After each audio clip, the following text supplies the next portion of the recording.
Nuang Channel, mari kita lanjutkan novel Tikam Samurai. Tikam Samurai, bagian 7. Anak muda itu tak mungkin mau berbuat kebajikan apapun untuk negeri ini. Sebab ayahnya saja dia hianati. Bukankah sasaran rahasia itu ayahnya yang memimpin? Dan bukankah dia pula yang menjual rahasia itu pada Jepang hingga semua mereka tertangkap dan terbunuh? Tak mungkin dia yang menguburkan jenazah itu. Barangkali bangkainya memang tak dikuburkan oleh orang. Sebab orang yang menguburkan ini mungkin tahu bahwa dia seorang jahanam. Dan jenazahnya tetap ditinggalkan, lalu akhirnya habis dimakan anjing atau harimau yang datang dari gunung sana. Seorang lelaki bicara, dan pendapat inilah yang paling banyak mempercayainya. Dan bagi orang kampung, anak muda itu memang lebih baik mati diterkam harimau daripada hidup membuat malu negeri. Anak muda itu dianggap sudah terkubur di perut binatang. Tak peduli anjing, harimau atau biawak. Dia lenyap seperti ditelan bumi dan tak seorang pun mencoba mengingatnya, kecuali tentang yang buruk-buruk. Kehidupan kampung di pinggang Gunung Sago yang terletak jauh dari kota Payakumbuh itu kembali seperti biasa. Serdadu Jepang tak pernah lagi datang ke sana. Namun itu bukan berarti bahwa serdadu Jepang telah menghentikan kekejamannya di Minangkabau. Tidak. Kekejaman orang-orang bermata sipit dan bertubuh tambun dan pendek ini hampir merata dirasakan oleh penduduk di kota maupun pedesaan di pinggir kota yang ditempati oleh tentara Jepang. Si 7 ladang laweh mereka lupakan karena pejuang-pejuangnya telah mati. Datuk Maruhun, kabarnya, mati di Logas.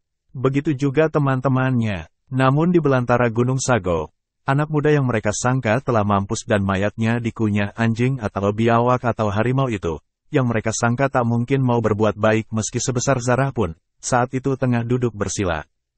Dia duduk bersila di atas sebuah batu lajah di pinggang gunung yang tak pernah dijejak kaki manusia. Dari sana dia dapat melihat ke bawah, ke kampungnya. Dia melihat kerlip lampu seperti 1000 kunang-kunang yang sedang bermain. Rindunya membakar hati. Namun kalau dia pulang, siapa yang akan dia temui di sana? Tak seorang pun. Ketiga keluarganya telah mati. Memang ada seseorang yang sangat ingin dia temui. Namun dia yakin orang itu takkan bersedia dia temui. Reno Bulan, masih hidupkah dia? Dia yakin anak Datuk Maruhun itu masih hidup. Sebab dia gadis yang cantik. Dan perempuan-perempuan cantik biasanya punya umur panjang. Kecuali kakak perempuannya yang diperkosa dan melawan, dan dibunuh oleh Saburo Matsuyama. Saburo, tiba-tiba dia tertegun. Dendamnya menyala. Dia kembali menatap ke kerlip lampu di bawah sana. Ada beberapa kampung yang nampaknya berdekatan dari kaki gunung ini. Padahal jika ditempuh jaraknya cukup berjauhan. Dia hafal kampung-kampung di lembah sana. Sebab dahulu dia telah mendatangi semua kampung itu. Di kampung-kampung itu telah mengadu nasib. Berjudi. Dan semua penduduk kampung-kampung itu mengenalnya sebagai hantu judi. Tak ada yang tak mengenalnya. Karena dia lebih sering menang dalam perjudian daripada kalah. Dan bila dia menang, dia selalu memberi anak-anak uang belanja. Anak-anak menyukainya, hanya orang tua mereka yang tak menyukai dia. Dia tersenyum bila mengingat kemenangannya dalam berjudi. Tiba-tiba dia rasakan angin bertiup agak kencang. Dan dia memang tengah menanti angin yang bertiup itu. Tiap senja dia nantikan angin itu di atas batu lajah ini. Sudah berbilang bulan dia begini. Dan berbilang bulan dia melatih diri. Dia memejamkan mata. Tangannya melemas. Lemas selemas-lemasnya. Tes. Tanda seru. Dia dengar detisan halus di atas. Dia hitung. Ada 11. Suara itu adalah suara daun kayu yang telah tua, yang habis getah ditampuknya. Bila angin bertiup sore hari, daun-daun tua itu lepas dari ranting, melayang dan jatuh. Berarti ada 11 daun kering yang jatuh di sekitar dirinya. Tiba-tiba tangannya yang lemas tadi bergerak ke balik kain sarung yang tersandang di bahunya. Dan saat berikutnya terlihat sebuah kilatan yang terlalu cepat untuk diikuti oleh pandangan mata. Tak sampai 4 hitungan, benda berkilat itu, yang tak lain dari samurai yang telah menyudahi nyawa ketiga keluarganya itu, dia sarungkan kembali. Dan dengan perasaannya yang sudah amat terlatih, dia mengetahui bahwa dari 11 daun kayu yang jatuh di sekitarnya, ada 3 lembar yang luput dari sabetan samurainya. Yang 8 lembar lagi belah 2 persis tentang tulang di tengah daun-daun itu. Dia menarik nafas panjang, kemudian duduk lagi bersemedi, duduk mengatur pernafasan. Dia tak punya guru. Gurunya adalah alam takambang. Dia tak mengerti ilmu silat. Sampai detik ini pun dia tak mengetahui selangkah pun tentang persilatan. Namun hatinya telah jadi baja untuk membalas dendam kematian ayah, ibu dan kakaknya. Dia juga akan menuntut balas atas kematian orang kampungnya. Atas perbuatan Jepang membakar kampungnya. Memperkosa kakaknya dan perempuan-perempuan lain. Dan atas perlakuan Jepang yang telah membunuh kanak-kanak di kampungnya dulu. Dia akan menuntut balas pada Jepang dengan mempergunakan senjata mereka sendiri, samurai.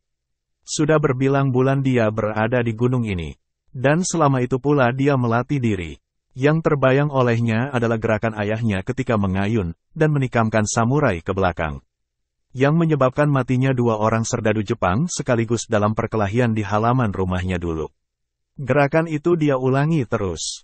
Terus dan terus. Sementara gerakan bagaimana mencabut samurai dia pelajari dari perkelahian antara teman-teman Datuk Maruhun di sasaran rahasia itu dengan tentara Jepang tersebut. Dia mengingat gerakan Jepang itu mencabut kemudian mengayun samurai. Kemudian memasukkannya kembali samurai telanjang dan berlumur darah itu ke sarungnya. Gerakan yang amat cepat untuk bisa ditiru. Namun dia mengeraskan hati untuk belajar. Mula-mula gerakan itu hanya dia lakukan beberapa kali sehari. Kemudian beberapa belas kali. Kemudian beberapa puluh kali, kemudian beberapa ratus kali. Tiap hari kerjanya hanya mencabut samurai. Kemudian memasukkannya kembali. Lalu ketika gerakan itu dia rasa sudah mahir, dia menirukan gerakan menghayunkan samurai membabat lawan yang ada di depan dengan gerakan amat cepat. Kemudian meniru gerakan ayahnya. Setelah membabat lawan di depan, tanpa menukar pegangan kedua tangan di gagang samurai, senjata itu dihentakkan meninggi ke belakang. Gerakan ini semula terasa sulit dan kaku. Namun dia harus belajar. Harus. Yang menyulitkannya adalah karena dia tak mengetahui gerak dasar samurai itu. Tak pula mengetahui kuda-kuda yang harus dipakai. Itulah sebabnya dia lambat sekali menjadi mahir. Dan kini pun, setelah dia mahir dalam gerakan itu, kuda-kudanya tetap tak betul menurut metode ilmu samurai. Kuda-kuda dan langkah kakinya dia buat menurut kehendak seleranya saja. Bagaimana yang dia rasa paling baik untuk menyerang dan menangkis, serta merubuhkan lawan segera. Dia tetap berlatih hari demi hari. Siang hari dia berburu kijang di gunung itu. Caranya mudah sekali. Selama hidup hampir setahun di rimba raya itu, dia sudah hafal di mana kijang-kijang itu minum siang hari. Dia juga tahu dari mana harus mendekati binatang itu.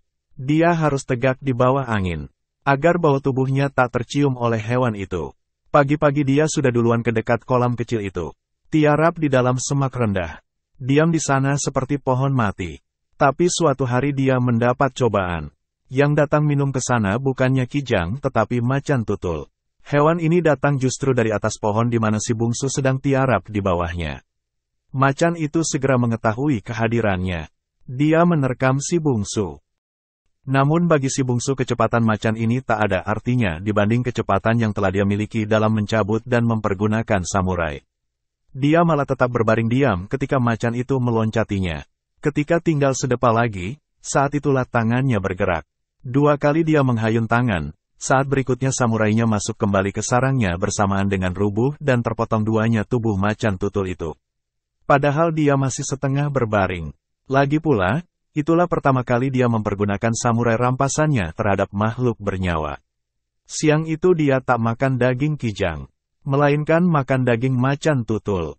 Daging macan itu dia bakar. Api dia bikin dengan mengadu 2 buah batu kuat-kuat. Namun kecepatan menghantam macan yang datang menerkam belumlah dapat dijadikan ukuran. Terkaman macan yang bertubuh besar itu tetap saja lambat bila dibandingkan misalnya dengan terbangnya lalat. Inilah yang dia pelajari setelah itu. Sisa bangkai macan mengundang banyak lalat ke dekatnya. Dia memejamkan mata, memusatkan konsentrasi. Ada perbedaan mencolok antara ayahnya belajar silat dengan dirinya belajar kini. Ayahnya dulu belajar silat sekedar untuk penjaga diri. Kemudian keadaan membuat dia menjadi guru silat. Kadar kesungguhan kurang tinggi. Berlain dengan dirinya kini. Dia belajar karena dia bertekad untuk membalas dendam. Dan keinginannya untuk cepat pandai amat menyala. Itulah sebabnya dalam kerajinan berlatih, ayahnya dulu pasti kalah tekun dari yang dia lakukan kini. Dia memejamkan mata, lalat mulai berkerubung pada sisa bangkai macan tutul itu. Dia mendengar dengung langau hijau. Kemudian dia mulai menghitung, terlalu banyak, Dia mendengar getar sayapnya ketika terbang. Tangannya mulai dia lemaskan, lemas seperti sutera, seperti tak ada tulang di dalam lengannya itu. Kemudian dia memusatkan pendengaran. Kini, tiba-tiba tangannya bergerak cepat. 4 kali dia membabat, lalu tiba-tiba samurai itu lenyap kembali ke dalam sarangnya di balik kain sarung yang tersandang di pundaknya. Tanpa membuka mata dia dapat mengetahui bahwa dalam 4 kali membabat tadi, hanya ada 2 ekor langau hijau yang mati. Ada yang perutnya putus, ada yang kepalanya sompeng sedikit. Padahal seorang samurai harus tahu dengan pasti bahagian mana yang dia kehendaki untuk dilukai. Dan bahagian yang dia kehendaki itu haruslah mampu dia lakukan. Dia menghapus peluh, kemudian duduk lagi, mengulangi lagi latihan dari awal, mencabut dan membabat langau-langau itu. Begitu terus hari demi hari. Begitu terus hari berganti pekan, pekan berganti bulan, bulan berganti tahun. Senja ini dia kembali duduk di atas batu pipih itu, menatap ke lembah sana, ke kaki gunung di mana sawah menghampar. Di mana kerlip lampu dari kampung-kampung mulai kelihatan. Dia duduk menatap ke arah kampungnya, rindu kembali bertalu-talu gemuruh di dadanya untuk turun ke sana. Sudah berbilang purnama dia berada di pinggang Gunung Sago ini. Tidur di pondok beratap lalang yang dia buat secara darurat. Yang membuatnya untuk sembuh dari luka yang nyaris membelah punggungnya dan tetap hidup adalah keinginannya yang keras untuk membalas dendam. Kini dia merasa ingin segera kembali ke kampungnya. Dia menarik nafas panjang, namun telinganya yang sudah sangat terlatih di rimba raya itu juga menangkap dengus nafas lain.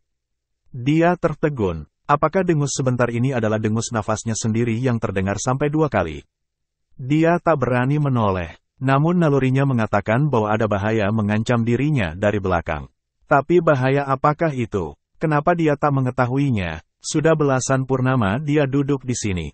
Setiap ada yang bergerak mendekati tempatnya ini, bahkan kupu-kupu yang terbang ringan pun, akan segera dia ketahui. Semua itu berkat latihan konsentrasinya selama ini. Secara insting tubuhnya juga bersiap untuk menerima setiap kemungkinan yang tak diingini. Aneh, tak ada suara apa-apa. Padahal biasanya senja begini, setiap dia habis sembahyang maghrib dia selalu dihibur oleh dendang jangkrik dan suara nyanyian binatang malam lainnya. Termasuk suara siamang yang bersahutan. Tapi kini kenapa suara-suara itu lenyap? Sejak bila lenyapnya, kesunyian ini adalah kesunyian yang belum pernah dia alami selama ini. Dan tiba-tiba kembali dengusan nafas aneh itu dia dengar. Dia yakin dengusan halus dan amat perlahan itu bukanlah dengusan dari mulutnya. Tidak, dengusan itu jelas dari belakangnya.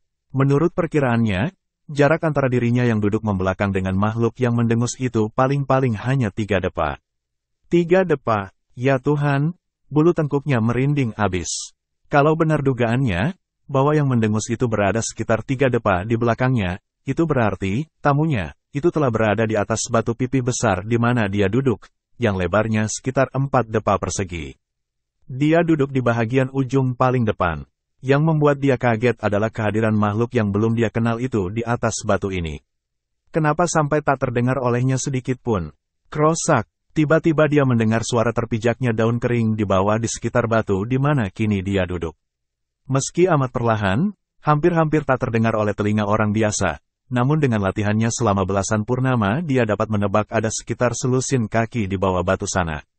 Ketika dia lebih memusatkan pendengarannya ke atas, dia tambah kaget. Ada 2 makhluk berada di belakangnya. Satu di kiri, satu di kanan. Manusiakah? Darahnya mengencang. Tangannya melemas. Siapakah yang ada di belakang? Dia bertanya tanpa menoleh. Tatapannya lurus ke depan dengan konsentrasi penuh.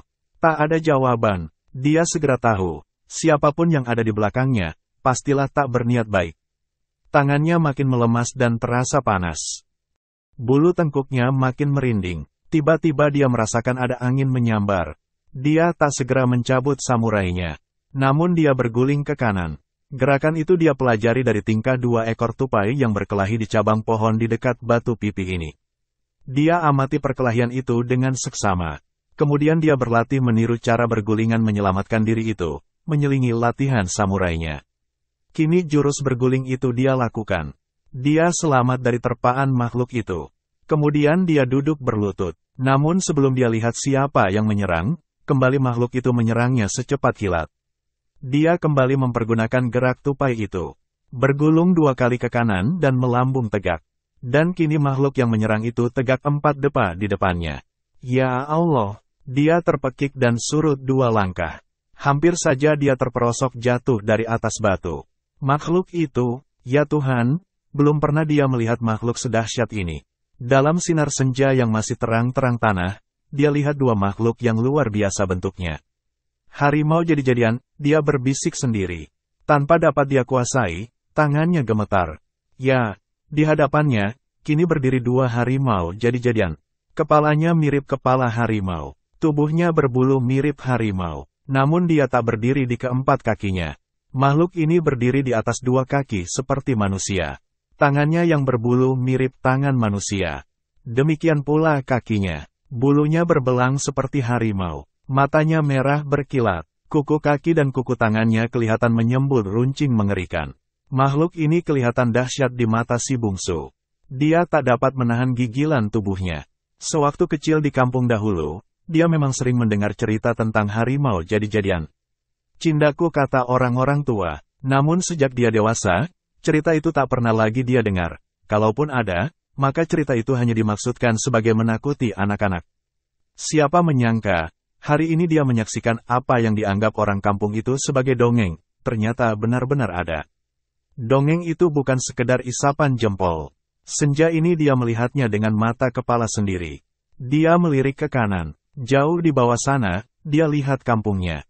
Di kampungnya dahulu kabarnya ada orang yang mati dibunuh Cindaku. Di kampung lain juga pernah ada orang yang diteror Cindaku. Apakah ini Cindaku yang meneror orang di kampung di bawah sana?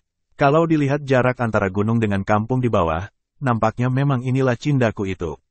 Tapi dia tak tahu berapa jumlah mereka. Dan dia segera ingat pada suara kaki di bawah sekitar batu tadi. Dia segera menoleh. Dan kembali dia menyebut nama Tuhan beberapa kali. Dia melangkah ke depan 3 langkah. Si bungsu benar-benar dicoba iman dan jiwanya. Di bawah dia lihat tak kurang dari 6 ekor harimau. Duduk di kaki belakang dan menegakkan kaki depannya. Ke-6 harimau itu mengelilingi batu pipih di mana dia berada. Dia yakin, jumlahnya pasti lebih dari 6 ekor. Sebab tadi dia dengar di sekitar batu itu langkah-langkah yang halus. Inilah rupanya. Dia kembali menoleh pada Cindaku itu. Keduanya kini mengangkat tangan. Dia tak mengerti kenapa harimau-harimau itu berada di bawah. Seperti menonton ke atas. Apakah harimau-harimau itu adalah bawahan Cindaku ini? Hatinya benar-benar terguncang. Dia tak sempat berpikir banyak. Cindaku yang paling besar menyerang dengan 1 loncatan. Seharusnya dia segera mempergunakan samurainya. Namun terlambat. Kehebatan peristiwa ini membuat refleks yang telah dia latih jadi kacau. Dia hanya mampu menunduk, dan itu menyebabkan punggungnya dirobek kuku Cindaku. Dia terpental. Di bawah sana dia dengar geraman harimau. Nampaknya harimau-harimau itu menunggu dirinya dilemparkan ke bawah. Ketika dia terguling, Cindaku yang lebih kecil menyerang. Loncat tupai, dia segera menggunakan ilmu loncat tupai itu kembali. Sahabat Binuang Channel, mari kita lanjutkan. Berguling 3 kali ke kanan, kemudian 3 kali ke kiri. 2 terkeman Cindaku itu berhasil dia elakkan. Kemudian meloncat berdiri, luka di punggungnya pedih sekali. Di punggungnya, tanpa sengaja dia meraba luka itu. Tiba-tiba dia sadar, luka itu persis ditentang luka yang ditimbulkan oleh tebasan samurai Kapten Saburo Matsuyama 12 purnama yang lalu. Persis melintang miring dari belikat kanan ke rusuk kiri. Ingatannya kembali ke masa lalu. Ke saat ayah dan ibunya dibabat samurai. Di saat kakaknya diperkosa dan dibabat samurai. Di saat dia juga dibabat samurai. Wajahnya mengeras tiba-tiba. Mulutnya tertarik ke bawah. Suatu rasa marah yang tak terperikan tergambar pada wajahnya. Saat itu Cindaku yang kecil menerjangnya. Tiba-tiba dalam pandangannya Cindaku itu berubah seperti Kapten Saburo yang membunuh keluarganya. Tangannya bergerak ke samurai di balik sarungnya. Amat cepat. Jahanam kubunuh kau, desisnya dengan sepenuh rasa benci. Dan samurainya bekerja. 2 kali tebasan ke muka. Pada tebasan pertama, dada Cindaku yang sedang melayang ke arahnya kena dia tebas. Pada tebasan berbalik yang kedua, leher Cindaku itu hampir putus. Dan anak muda ini berputar ke belakang. Tubuh Cindaku itu turut tertegak setengah depa di belakangnya. Dan saat itu dia menirukan gerak yang dipergunakan ayahnya dahulu. Menikamkan samurai di tangannya ke belakang sambil menjatuhkan diri di lutut kanan. Cerep, pelas, samurai itu menembus dada kiri jadi-jadian itu. Terdengar raungannya memecah senja, merobek ketenangan hutan. Suara ribut hewan gunung terdengar tatkala hewan-hewan itu berlarian dari semak ke semak mencari perlindungan. Kera berlompatan dari pohon ke pohon. Raungan itu amat dahsyat. Harimau-harimau yang berada di bawah pada terlompat mundur saking kagetnya. Si bungsu menarik samurainya, dan snap. Samurai itu kembali masuk ke sarungnya dengan amat cepat. Dia tegak membelakangi tubuh Cindaku yang terkapar tak bernyawa itu. Menghadap pada Cindaku besar yang tertegun kaget di ujung batu sana. Mereka saling menatap. Wajah si bungsu yang biasanya murung dan sinar matanya yang kuyu, kini berubah. Wajahnya jadi keras dan penuh kebencian. Matanya bersinar penuh amarah. Dan tiba-tiba terdengar suara gemuruh. Harimau-harimau yang ada di bawah sana mengaum hampir bersamaan. Mengaum dan menganga menghadapkan moncong mereka ke bulan yang kelihatan seperti sabit di langit yang tinggi. Pertanda apa pula ini? Pikir si bungsu. Dia ingin tahu untuk apa kehadiran harimau-harimau itu. Dengan tetap tak melepaskan pandangan matanya dari Cindaku besar di depannya, dia mundur 3 langkah. Lalu dia tendang bangkai Cindaku mati itu ke bawah. Terdengar suara kaki menjauh dan oman panjang.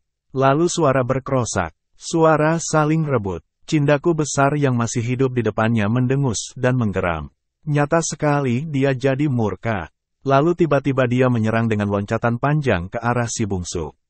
Si bungsu kembali menyentak samurai dan menghayunkan dalam 4 kali tebasan. Namun dengan terkejut dia melihat Cindaku itu melambung dan kembali tegak di tempatnya semula. Luar biasa, dalam terkamannya tadi dia rupanya bisa melihat kilatan samurai yang demikian cepat. Tidak hanya mampu melihat, tapi sekaligus juga mengelakkannya. Tak segores pun dia kena. Samurai itu sudah berada kembali di dalam sarungnya. Kini samurai bersarung itu dia pegang dengan tangan kiri. Mereka bertatapan. Tiba-tiba Cindaku itu menyerang lagi. Tapi kali ini menyerang dengan bergulingan di bawah. Tubuhnya bergulung seperti pohon yang digulingkan dari atas tebing. Si bungsu melompat ke kiri dan mencabut samurainya. Kres, kres, kres. Dari kiri dia mengirimkan 3 sabetan cepat ke tubuh Cindaku itu. Lalu samurai itu kembali masuk ke sarangnya. Namun kembali dia lihat Cindaku itu tegak 3 depa di depannya. Tak kurang satu apapun. Luar biasa, dia yakin benar tadi, bahwa sabetannya mengenai tubuh Cindaku ini. Apakah tubuh Cindaku besar ini tak mempan oleh senjata tajam? Bulu tengkuknya merinding. Kalau hal itu benar, maka itu berarti tamatlah riwayatnya di sini. Dia tak memiliki ilmu batin seperti pesilat-pesilat lainnya. Dia hanya mempunyai kepandaian memainkan samurai dan meloncat seperti tupai atau kera yang dia pelajari selama di gunung ini. Bukan ilmu silat, bukan kumango seperti yang dimiliki ayahnya. Bukan pula silat lintau seperti yang dimiliki Datuk Maruhun, ayah Reno Bulan. Apakah di sini ajalnya? Tidak, dia tak mau mati sekarang. Alangkah akan sia-sianya dia menahan segala derita selama belasan purnama kalau hanya akan mati di sini. Dia teringat pada sumpah ayahnya sewaktu akan meninggal, bahwa ayahnya akan menuntut balas. Bukankah itu suatu isyarat, bahwa dialah yang akan dipergunakan ayahnya untuk menuntut balas atas dendam keluarganya itu? Tangan siapa lagi yang akan dipakai ayahnya untuk membalas kekejaman Saburo dan petajuritnya kalau tidak tangannya sendiri? Tidak, dia tak boleh mati sekarang. Kalau dia mati sekarang, maka dendam ayahnya takkan pernah berbalas. Kematian keluarganya dan kematian orang kampungnya takkan pernah ada yang membalaskan. Kalau dia mati sekarang, maka sia-sialah segala usahanya selama ini. Tidak, dia tak mau mati sekarang. Apalagi kematian di mulut seekor Cindaku. Seekor harimau jadi-jadian. Tapi, sampai bila dia mampu bertahan. Sementara punggungnya luka parah. Luka itu terasa amat mengganggu. Sangat pedih. Kata orang, konon kuku dan gigi Cindaku mengandung bisa. Nah, kini punggungnya telah terluka. Berapa lamakah dia bisa bertahan? Dia lihat Cindaku di depannya merendah. Dia tegak dengan melebarkan kaki dan membungkukkan lipatan lutut. Kemudian meletakkan samurai itu melintang di depan dadanya. Dia menanti gerakan Cindaku itu berikutnya. Jadi-jadian itu mulai melangkah memutar ke kanan. Dia tetap dalam posisinya. Langkah Cindaku itu dia ikuti dengan sudut mata. Cindaku itu kini berada di sebelah kirinya. Berarti berada tentang ujung samurai. Dia masih tegak menanti. Wajah lurus ke depan dan sudut mata menikam ke arah Cindaku itu. Cindaku itu bergerak ke belakangnya. Dia tak memalingkan kepala. Tidak, untuk memalingkan kepala dia harus memakai sekian detik. Dan itu merugikannya. Dia lalu memejamkan mata, memusatkan konsentrasi dan melihat melalui pendengarannya yang amat tajam. Langkah Cindaku itu amat ringan. Di atas batu besar di mana kini mereka berada langkah makhluk itu hampir-hampir tak terdengar. Namun dia sudah belasan purnama berlatih. Dia tak khawatir. Dengan memejamkan mata dia dapat mendengar dengan jelas langkah Cindaku itu. Langkah terutama jadi jelas baginya karena gesekan halus kuku Cindaku yang panjang itu dengan batu. Bagi orang biasa, gesekan itu pasti takkan terdengar. Namun bagi si bungsu, suara gesekan itu amat jelas terdengar. Cindaku itu berhenti tepat di belakangnya. Sejajar dengan tulang punggungnya dalam jarak sedepa. Itu berarti makhluk jadi-jadian itu bisa menjangkau punggungnya dengan tangannya yang panjang. Dia menanti. Sementara suara dengus dan berebutan daging mentah di bawah sana sudah berhenti. Dia yakin harimau-harimau itu kini menatap ke atas, ke arah mereka. Si bungsu tetap memejamkan mata. Dia mendengar nafas Cindaku itu memburu. Dia yakin kini Cindaku itu bersiap untuk menyerang. Nafasnya yang memburu itu sebagai tanda. Dan nafas memburu itu juga sebagai pertanda bahwa Cindaku itu juga menaruh rasa gentar. Ya, sama saja seperti dia yang juga merasa gentar. Nafasnya juga memburu. Tiba-tiba dia rasakan angin bersuit. Itu pertanda Cindaku itu tengah menyerang. Samurainya bergerak. Dia berputar sangat cepat menirukan berputarnya macan kumbang. Kemudian samurainya berkelebat. Keras, keras, keras. 3 kali sabetan cepat dan kuat. Kemudian dia menikamkan samurai ke belakang. Snap. Dia duduk di lutut kanan dan menekankan samurai itu ke belakang kuat-kuat. Namun jadi-jadian di belakangnya masih bergerak.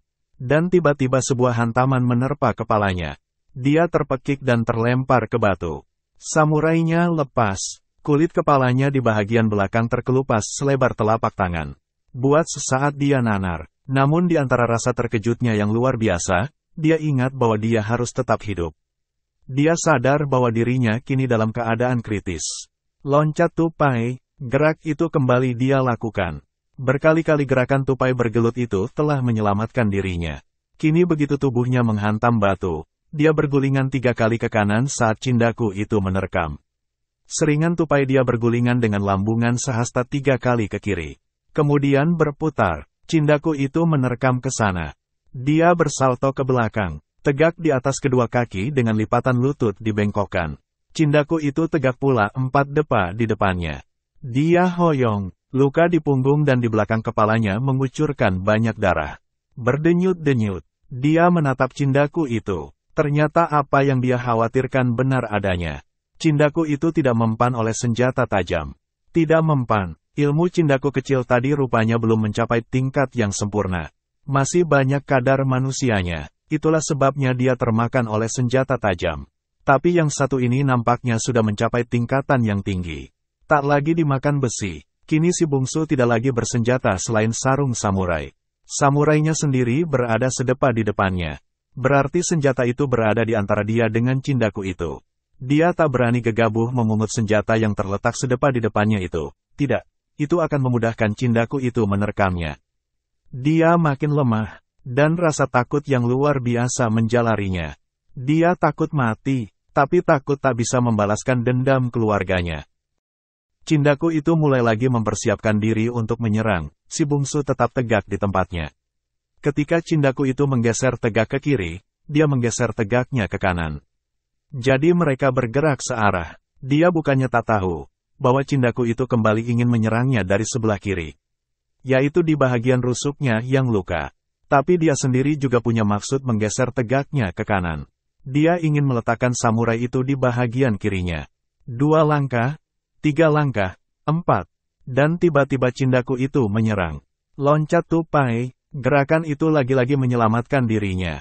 Tubuhnya berguling ke kiri dengan ringan 2 kali putaran, kali ketiga tangannya menyentuh hulu samurai. Gerakan keempat sambil menggenggam samurai itu tubuhnya melentik setinggi setengah depa dan hep. Dia tertegak di pinggir batu. Geraman harimau terdengar di bawah. Kini dia bisa bernafas lega. Samurai itu berada lagi di tangannya. Dia tahu bahwa senjata ini takkan mempan pada makhluk tersebut. Namun tanpa senjata, dia merasa dirinya seperti telanjang. Meskipun tak mempan, senjata ini memberinya semacam sugesti. Dia tegak dengan diam, melintangkan samurai itu di depan dadanya. Memusatkan konsentrasi dan pendengaran. Jauh di bawah sana, dari kampung di pinggang gunung itu dia mendengar suara tabuh. Tabuh itu pastilah tabuh sembahyang Isa. Suaranya sayup-sayup, tapi itu jelas suara tabuh dari suara atau masjid. Telinga yang amat tajam dapat mendengar suara tabuh itu. Suara tabuh itu jelas terdengar olehnya tiap hari setiap dia memusatkan konsentrasi di Gunung Sago ini. Barangkali tabuh itu berasal dari masjid di kampung Manang Kadok atau kampung Sikabu-Kabu. Yang tak terdengar sampai kemari adalah suara azan muazinnya. Mungkin karena suara manusia jauh lebih pelan daripada suara tabuh. Azan, ya, dia segera ingat pada azan. Bukankah ayahnya yang taat beragama itu pernah bercerita bahwa banyak ilmu-ilmu hitam yang bisa dipunahkan dengan suara azan? Azan di subuh hari, azan di senja hari yaitu setiap subuh dan maghrib, selain bermaksud memanggil orang sembahyang, juga punya makna mengusir segala roh jahat dan pengaruh ilmu siluman yang coba mempengaruhi kehidupan manusia. Menurut ayahnya, azan di subuh hari bermakna juga mengusir pengaruh setan yang menyelusup di waktu tidur lewat tengah malam. Azan di waktu maghrib mempunyai makna mengusir roh-roh jahat untuk tak terbawa tidur. Itu menurut cerita ayahnya sewaktu dia masih kecil. Apakah hal itu benar? Apakah azan mampu memunahkan ilmu kebal makhluk siluman ini? Dia harus mencobanya. Harus. Mustahil ayahnya bercerita sewaktu mereka kecil dulu hal-hal yang tak bermanfaat. Ayahnya bukan jenis orang yang mau menakut-nakuti anaknya dengan cerita-cerita seperti itu. Kini dia meletakkan sarung samurainya. Memegang samurai itu dengan tangan kanannya. Meletakkan telapak tangan kiri di telinga kiri. Dia memusatkan konsentrasi. Kemudian memejamkan mata. Keselamatannya kini sepenuhnya digantungkan pada pendengarannya. Begitu matanya terpejam, dia membaca bismillah. Kemudian mulai melafazkan bait-bait azan. Allahu Akbar. Allahu Akbar, suara bergema mengoyak kesunyian belantara. Dia dengar cindaku itu tersurut selangkah. Allahu Akbar, Allahu Akbar, cindaku itu melangkah ke kanan 3 langkah. Kemudian selangkah lagi. Asyhadu alla ilaha illallah. Cindaku itu menyerang dengan sebuah dengusan panjang. Sambil tetap melafazkan kalimat asyhadu alla ilaha illallah itu sekali lagi, samurainya bergerak secepat kilat. 2 kali sabetan cepat. Dia yakin sabetan samurainya mengena. Namun dia tetap memejamkan mata. Membaca terus lafaz azan itu. Asyhadu anna Muhammadar Rasulullah. 3 langkah di belakangnya cindaku itu terdengar mendengus. Ketika dia mengulangi kalimat itu sekali lagi, cindaku itu kembali menyerang dengan sebuah lompatan dan terkaman yang tak tanggung-tanggung. Dia berguling di lantai. Kemudian sambil mempergunakan gerak tupai bergelut, samurainya menghantam ke atas. Sret, sret, sret, 3 sabetan berlainan arah. Kena, cindaku itu terhenti. Si bungsu tetap tegak sambil memejamkan mata. Memusatkan konsentrasi dan membaca terus lafaz azan itu. Dia seperti mendapatkan tenaga baru ketika membaca azan tersebut. Dia seperti mendapat sugesti. Ketika dia membaca kalimat, hayala sholah, dia mendengar benda jatuh. Dia membuka mata, dan cindaku itu tengah berlutut di batu. Mendekap dadanya. Dalam temeram cahaya dia lihat darah hitam kental mengalir dari selat tangan cindaku itu. Allahu Akbar, Maha Besar Engkau ya Allah, dia berkata perlahan. Tak terasa air mata merembes di pipinya. Dia selamat setelah mengingat ajaran-ajaran yang pernah diberikan ayahnya dahulu. Ya, dia berkali-kali tak mau tidur di rumah, karena kala dia tidur di rumah, subuh-subuh buta sudah dibangunkan ayahnya. Disuruh azan. Dan dipaksa sembahyang. Alangkah bencinya dia, alangkah muaknya dia atas suruhan itu. Dia ingin bangun tengah hari, bahkan ingin bangun sore, sebab sepanjang malam dia berjudi. Sewaktu kecil dia memang mengerjakan suruhan itu. Tapi setelah agak dewasa, dia lebih senang tidur di rumah temannya. Kini, ternyata ajaran ayahnya itu telah menyelamatkan nyawanya. Dia menangis, benar-benar menangis. Si bungsu yang dahulu ketika ayah, ibu dan kakaknya mati tak tahu bagaimana caranya menangis, malam ini menangis di tengah rimba di Gunung Sago. Dia menangis karena menyesal telah membangkang perintah ayahnya. Dia menangis karena rindu pada orang tua yang keras dan angkuh itu. Sikap ayahnya adalah gambaran dirinya sendiri. Terima kasih Allah, Engkau selamatkan aku dengan ayat-ayat-Mu. Terima kasih Ayah, Engkau selamatkan aku dengan ajaran-Mu yang pernah aku ingkari. Terima kasih, aku yakin Tuhan akan menempatkan engkau di tempat yang bahagia. Dia berbisik di antara air matanya yang mengalir turun. Dan 3 depa di depannya, cindaku itu jatuh terguling. Ada keluhan panjang keluar dari mulutnya. Ada lenguhan sakit dan penderitaan yang amat sangat terdengar. Tubuhnya terlonjak-lonjak seperti ayam tak sempurna dipotong. Ajal seperti mempermainkannya, menyakiti seluruh pembuluh darah dan setiap bulu di tubuhnya. Mungkin sebagai pembalasan atas segala laknat yang telah dia sebar semasa hidupnya. Si bungsu jadi hibah melihat penderitaan makhluk itu. Dia melangkah ke dekatnya. Sinar mata jadi-jadian yang tadi merah menyala, kini menatapnya minta dikasihani. Sinar mata itu seperti minta pertolongan. Lenguhnya menghibah seperti meminta agar nyawanya cepat diambil. Maafkan saya, si bungsu berkata. Dan samurai di tangannya berkelebat. Kres, kres, 2 kali sabetan cepat dan kuat. Membuat dada kiri jadi-jadian itu robek besar. Membuat lehernya hampir putus. Penderitaan makhluk itu benar-benar berakhir. Tiba-tiba rimba itu seperti dikoyak lagi oleh raungan harimau yang ada di bawah. Seperti raung kemenangan, bulu tengkuk si bungsu kembali merinding. Dia ngeri kalau harimau itu berlompatan naik. Itu bisa menyebabkan nyawanya melayang. Dia melemparkan mayat jadi-jadian itu ke bawah. Terdengar suara berkerosak, dan dalam waktu sekejap, semua harimau yang ada di bawah melompat dan lenyap ke palunan rimba. Masing-masing membawa serpihan bangkai makhluk jadi-jadian itu. Si bungsu menghapus air matanya. Menghapus keringat dingin yang merengas di keningnya. Ternyata ayahnya berkata benar tentang ada ayat-ayat Al-Quran dan lafaz azan yang sanggup memunahkan ilmu hitam. Dia membuktikannya malam ini. Kini tubuhnya terasa lemah. Dia tak tahu sudah berapa banyak darah yang keluar dari luka di punggung dan belakang kepalanya. Dengan mengumpulkan segala tenaga, dia berjalan ke sudut kanan batu pipih di mana dia mendirikan pondoknya. Batu pipih itu sebagai halaman pondok darurat tersebut.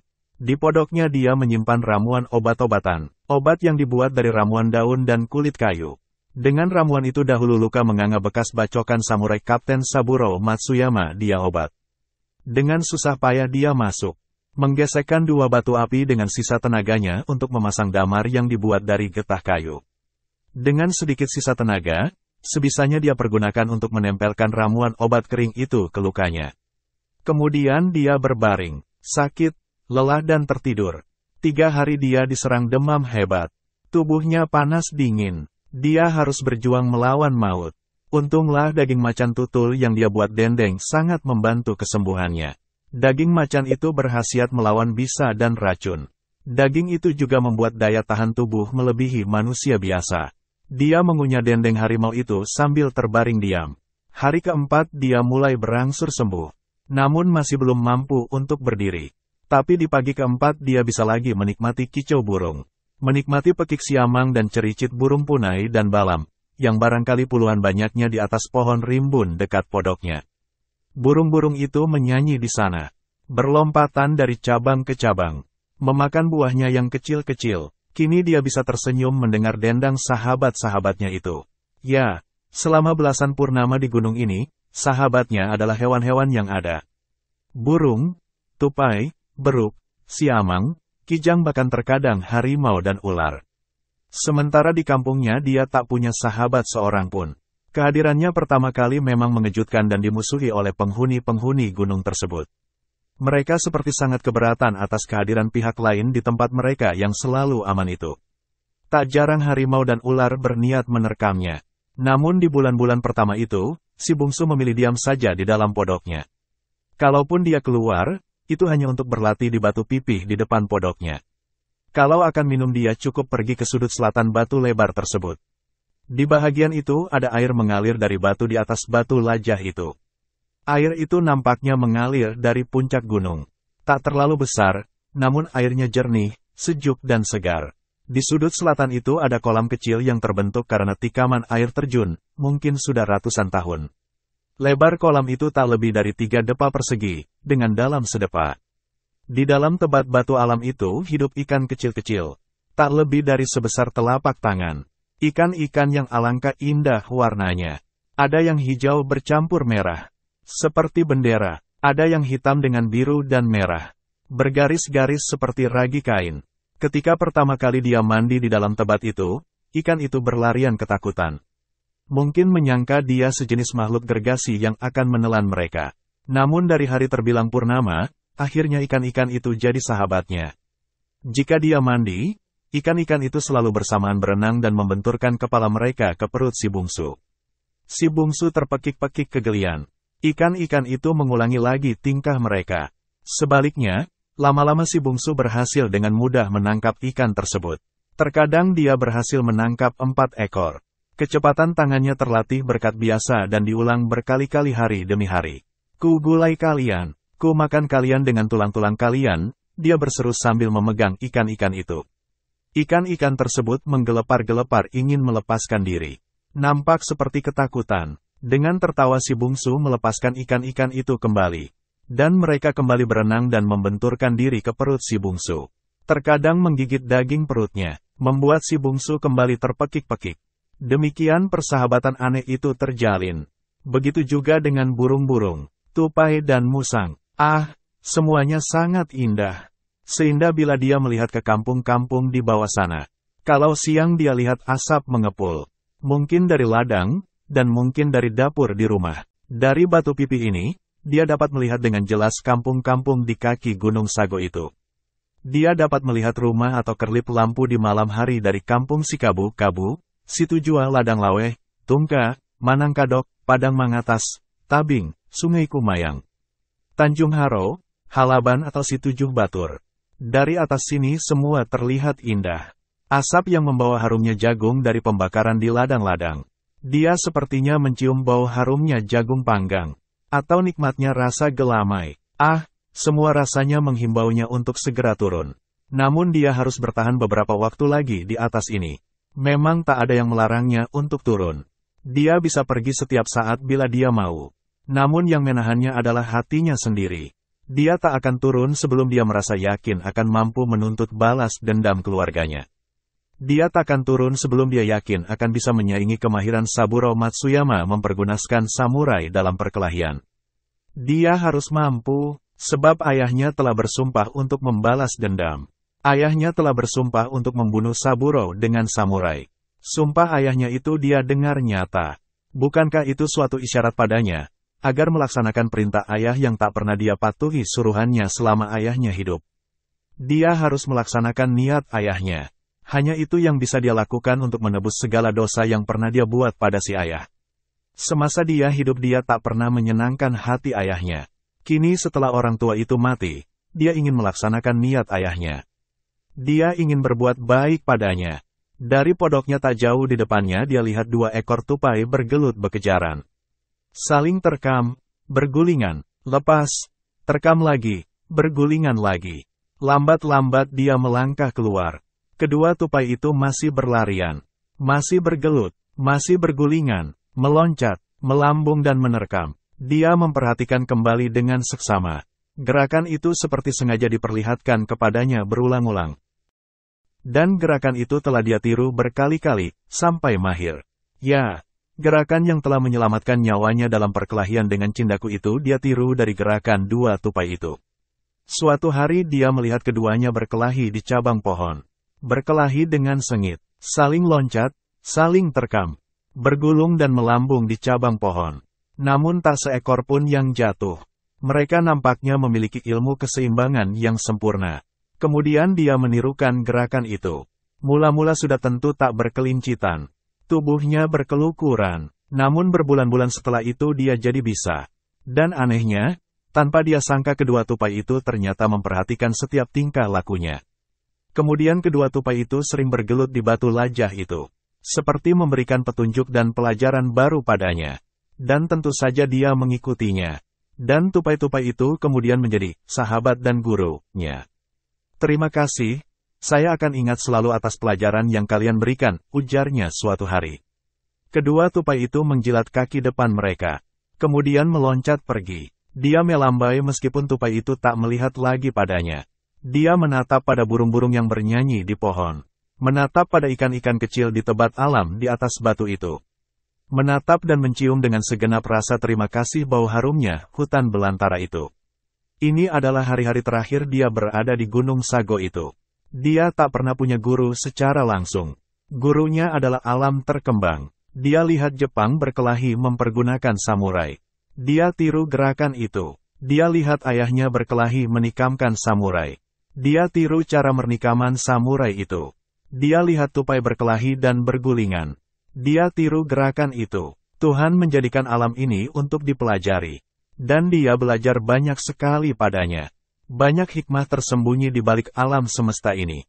Hanya manusia yang tak mengetahui isyarat-isyarat yang dijadikan Allah yang Maha Pencipta itu. Sahabat Binuang Channel, mari kita lanjutkan novel Tikam Samurai, karya Makmur Hendrik.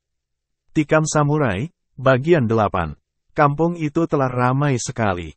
Kehidupan sudah berlangsung seperti biasa. Hari itu hari Jumat, panasnya bukan main. Lelaki boleh dikatakan semuanya berkumpul di masjid. Mereka sebahagian besar hampir tertidur tatkala khatib membaca khotbah. Khotbah yang dibacakan berasal dari penguasa Jepang. Para khatib tidak lagi bebas berkhotbah seperti biasa. Mula-mula cara berkhotbah begitu terasa menyakitkan hati umat Islam. Tidak hanya di kampung itu, tapi juga di seluruh Minangkabau. Namun lama-lama hal itu menjadi biasa. Kehendak penguasa memang harus ditaati. Masih untung yang mereka wajibkan hanya membaca khotbah yang sudah ditentukan. Lagi pula khotbah itu rasanya tak ada yang melanggar ajaran agama. Selain berisi ayat-ayat Al-Quran dan hadis seperti biasa, menyeru berbuat baik dan menjauhi yang mungkar, kini ditambah dengan menyeru untuk mematuhi perintah yang datang dari Jepang sebagai saudara tua. Mematuhi perintah Jepang berarti membantu mengamankan kampung halaman juga berarti membangun negeri. Nah, apa beratnya membaca khotbah seperti itu bukan? Jemaah sebenarnya ingin cepat khotbah itu berakhir. Namun tak seorang pun yang berani meninggalkan masjid. Sebab mereka tahu, kalau mereka pergi berarti tak suka pada khotbah. Dan tak suka pada khotbah di masjid berarti tak menyukai seruan Jepang si saudara tua. Nah, ini bisa mengundang kesusahan. Daripada susah lebih baik di masjid. Meskipun ngantuk, akhirnya sembahyang Jumat yang 2 rakaat itu pun selesai. Orang-orang bersalaman untuk pulang. Seorang lelaki sepora baya yang duduk di saf paling belakang disalami oleh orang yang duduk di sebelahnya. Dia menerima salam itu dengan senyum. Namun tatkala dia melihat pada orang yang menyalaminya itu, senyumnya lenyap tiba-tiba. Tangannya yang tengah bersalaman itu dia tarik cepat-cepat. Dia seperti orang yang terpandang pada setan di siang hari. Lalu tiba-tiba dia bangkit. Kemudian bergegas ke pintu. 2 orang lelaki yang akan keluar tertabrak olehnya. Hei! Bergegas kelihatannya. Akan kemana Datuk? Orang yang ditabrak di pintu masjid itu bertanya. Lelaki sepora baya yang dipanggil dengan sebutan Datuk itu mula-mula akan terus keluar. Namun dia berbalik dan berbisik pada kedua lelaki yang ditabrak itu. Kedua lelaki itu tak percaya. Mereka surut kembali ke tengah masjid. Menatap orang yang bersalaman dengan Datuk itu. Yang kini masih duduk menunduk. Kedua orang ini juga tersurut.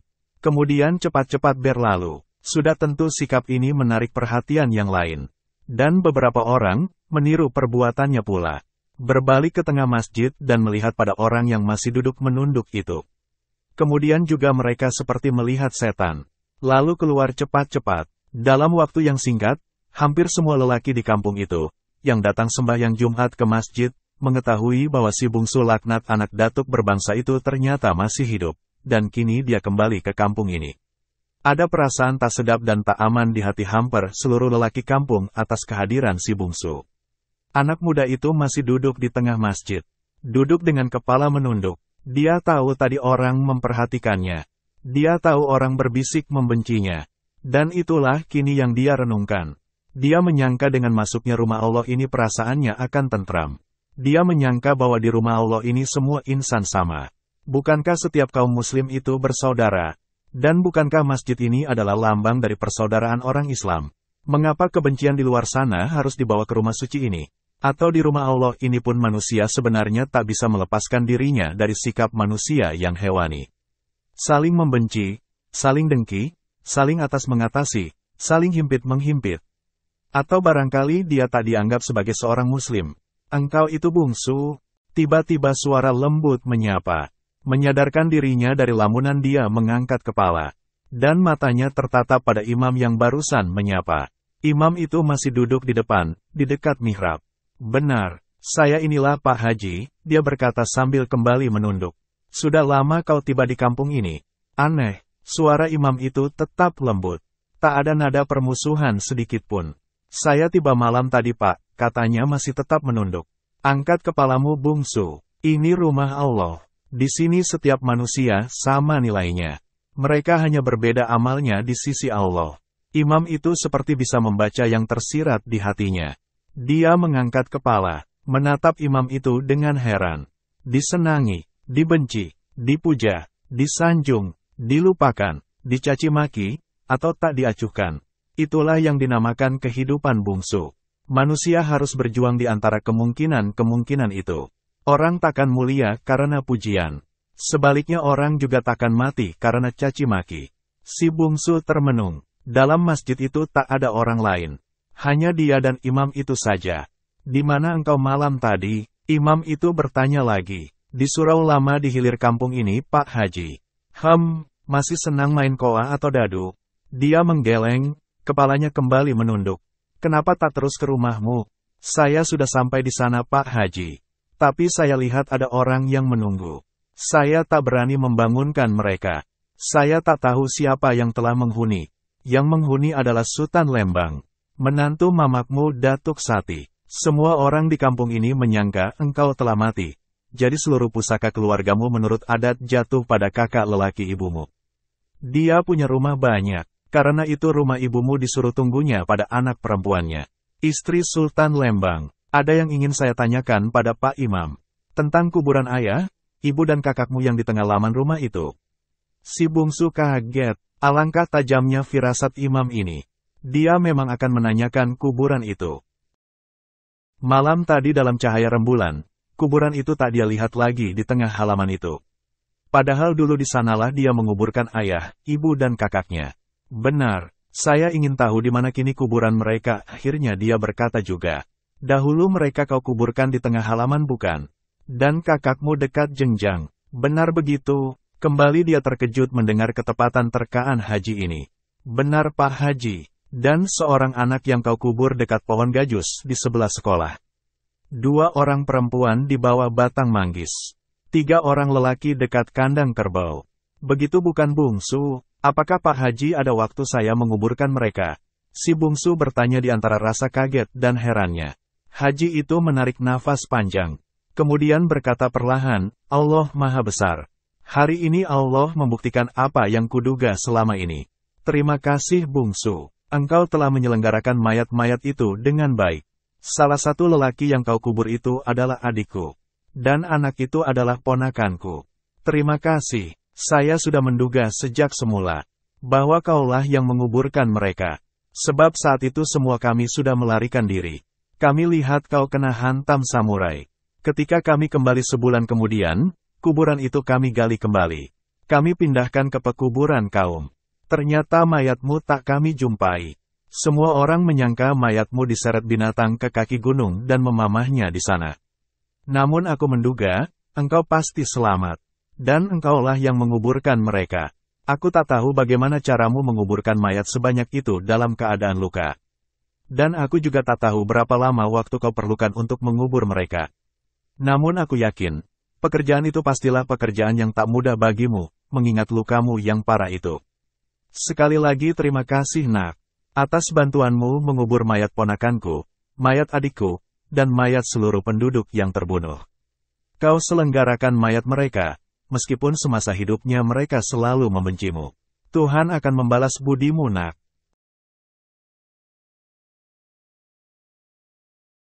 Air mata imam itu merembes di pipinya. Betapa tidak. Dia yakin anak muda inilah yang telah menolong mayat-mayat itu. Namun alangkah malangnya dia. Dia tak mampu menjelaskan pada orang kampung tentang keyakinannya itu. Dia takut orang kampung akan membencinya. Dia jadi malu pada kelemahan dirinya itu. Seorang imam yang tak berani mengatakan yang benar hanya karena dia takut dikucilkan orang kampung. Padahal dia tahu benar ada ayat yang berbunyi, "Katakanlah yang benar, meskipun sangat pahit." Dia menangis menyesali kelemahannya. "Jadi kuburan ibu, ayah dan kakak saya sudah dipindahkan ke makam kaum di hilir sana, Pak Haji." "Ya, mereka sudah dipindahkan ke sana, Nak." "Terima kasih, Pak." Dia lalu bangkit. "Akan kemana kau, bungsu?" "Saya akan ke kuburan itu, Pak." "Setelah itu, belum saya pikirkan, kalau engkau masih lama di kampung ini, singgahlah ke rumah saya, masih di tempat yang lama. Dekat pohonku ini besar yang sering kau lempari buahnya dahulu. Singgahlah." "Terima kasih, Pak. Insya Allah. Saya permisi. Assalamualaikum." "Waalaikumsalam." Dia turun dari masjid. Imam itu menatap punggungnya. Aneh kalau lelaki yang turun dari masjid tadi merasa suatu yang tak sedap dan suatu ketegangan yang mencengkam mereka atas kehadiran anak muda ini. Pak Haji ini justru sebaliknya. Ketika menatap punggung anak muda itu, menatap bayang-bayangnya melangkah keluar, ada semacam perasaan bangga dan aman menjalari hati tuanya. Ya, si bungsu telah kembali setelah dianggap mati sejak peristiwa berdarah yang memusnahkan keluarganya belasan purnama yang lalu. Orang kampungnya tak melihat satu perubahan pun pada diri anak muda itu. Kesan mereka terhadapnya tetap sama seperti dahulu. Seorang penjudi dengan muka murung dan mata sayu seperti orang yang tak punya semangat. Dan lebih daripada itu, mereka tetap menganggapnya sebagai seorang laknat yang telah membuka rahasia tentang penyusunan kegiatan di kampung ini dalam melawan Jepang. Itulah sebabnya dia tetap tak disukai kembali ke kampungnya. Perasaan tak suka itu segera saja diperlihatkan di hari pertama dia berada di kampung kelahirannya itu. Saat tengah berjalan menuju ke rumahnya setelah kembali dari kuburan, lewat sedikit dari masjid dia dihadang oleh 6 lelaki yang rata-rata mempunyai tubuh kekar. Sahabat Binuang Channel, mari kita lanjutkan. Tikam Samurai, karya Makmur Hendrik. Bagian 9. Dengan wajah yang tetap murung dan sinar mata yang kuyu, dia tatap lelaki itu satu persatu. Dia segera mengenali mereka. Mereka adalah pesilat-pesilat. 2 di antaranya adalah murid ayahnya, yang lain murid Datuk Maruhun. "Assalamualaikum," sapanya perlahan setelah dari pihak yang mencegat beberapa saat tetap tak bersuara. Salah seorang itu terbatuk-batuk kecil. Orang itu dia kenal sebagai Malano, murid ayahnya.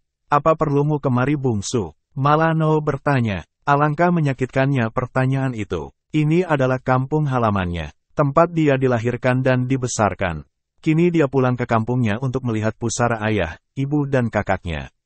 Sejelas itu kedatangannya, masih ada orang yang bertanya, untuk apa dia kembali.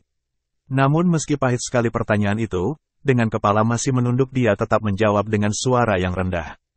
"Saya ingin melihat kuburan ayah, ibu dan kakak." "Telah kau lihat kuburan mereka bukan?" Seorang lagi bertanya. Tanpa melihat orangnya, dia tahu bahwa yang bertanya itu adalah Sultan Permato. Murid silat Datuk Maruhun. "Ya, saya datang dari kuburan." "Nah, kalau sudah kau lihat, kini tinggalkanlah kampung ini." Suara Malano kembali terdengar. Dia mengangkat kepala. Ucapan terakhir ini seperti perintah dan ancaman sekaligus. Apakah dia tak salah dengar? Nampaknya memang tidak. Keenam lelaki itu mengelilinginya, menatapnya dengan penuh kebencian. Dan dari balik kain-kain pintu, dari rumah-rumah yang berdekatan dengan tempat mereka, perempuan-perempuan dan anak-anak mengintip kejadian itu. "Kenapa saya mesti harus pergi dari kampung ini?" dia bertanya. "Kenapa, Cis?" "Karena ini." Dan terjadilah peristiwa itu. Dulu dia tak ada daya sama sekali tatkala dikeroyok oleh si Baribe dan ketiga temannya selesai berjudi di surau lapuk di hilir kampung itu. Kini juga dia seperti tak ada daya tatkala keenam lelaki yang rata-rata mempunyai ilmu silat lumayan itu menghantamkan kaki dan tangan ke tubuhnya. Dia terjajar dari satu kaki ke kaki yang lain, dari satu tangan ke tangan yang lain, dan akhirnya dia jatuh tersungkur, tertelungkup dengan mulut dan hidung berdarah. Kalau tak memandang uang anak datuk berbangsa, sudah kami cincang badan laknat uang itu. Pengkhianat jahanam, penjudi laknat. Kalau sampai petang nanti uang masih ada di kampung ini, jangan salahkan kami kalau nyawa uang kami akhiri. Itu adalah suara Malano. Dia hanya mendengar suara itu sayup-sayup, kemudian keenam lelaki itu pergi. Anak itu ternyata tetap seperti dahulu, tak mengerti silat selangkah pun, lelaki yang tak lengkap sebagai lelaki. Namun dalam telungkupnya yang pasrah itu, si bungsu bermohon pada Tuhan, agar hatinya dikuatkan untuk tidak menggunakan samurai yang dia bawa bukan untuk mencelakai orang kampungnya. Dia pasrah menerima perlakuan itu. Sebab dia tahu mereka melakukan itu adalah karena cinta mereka pada kampung Jua. Telinganya yang amat tajam yang terlatih mendengar suara kaki lelaki itu menjauh. Bahkan dalam telungkupnya dia dapat mengetahui, yang 2 orang berjalan ke arah utara. Yang 3 orang ke selatan. Sementara yang 1 lagi naik ke rumah tak jauh dari tempat dia terbaring. Telinganya mendengar langkah kaki mereka. Namun badannya memang letai. Makan tangan dan kaki ke-6 lelaki itu harus dia akui sangat ligat. Perutnya terasa mual. Kepalanya berdenyut-denyut. Kejadian itu sudah diduga akan terjadi oleh imam di masjid tadi. Ketika ke-6 lelaki itu mempermak si bungsu, imam itu menyaksikannya dari balik jendela masjid. Dia ingin berteriak mencegah orang-orang itu memukuli si bungsu. Ingin benar, dia kasihan pada anak muda itu. Namun dia tidak berani menampakkan diri. Dia tak punya cukup keberanian untuk melarang mereka. Dia imam masjid ini. Di masjid ini dia menerima sedekah, wakaf, zakat atau uang akad nikah dari penduduk. Kalau dia sempat tak sependapat dengan penduduk, bisa-bisa penduduk tak lagi menyerahkan zakat fitrah atau sedekah padanya. Atau kalau akan menikah, orang pergi saja ke iman atau kadi yang lain. Itu berarti menutup mata pencahariannya. Dan dalam zaman serba kacau seperti sekarang ini, kehilangan mata pencaharian merupakan malapetaka hebat. Ah, tidak. Dia tak mau kehilangan mata pencaharian dengan melawan arus pendapat penduduk. Tapi ketika ke-6 lelaki itu menyelesaikan pekerjaan tangan mereka, dan si bungsu tergeletak dengan tubuh lenyai, dia merasa malu pada dirinya. Dia kini berada dalam rumah Allah, di mana tiap Jumat dia berkhotbah menyerukan berbuat kebaikan. Menyeru berbuat jujur, menyeru untuk berkata benar, menyeru untuk tidak munafik. Orang munafik kebencian Allah, begitu dia sering berkata dalam khotbahnya. Namun apa nama pekerjaannya kini? Apakah membiarkan anak muda itu dilanyao? Bukan suatu perbuatan pengecut dan munafik. Bukankah selesai Jumat tadi dia berkata pada anak muda itu bahwa dia mengetahui kebaikannya yang dibuatnya? Bukankah dia mengetahui bahwa anak muda itu tidak bersalah? Kenapa dia tak berani membela anak muda itu? Apakah kepentingan perutnya jauh lebih penting daripada menegakkan suatu kebenaran?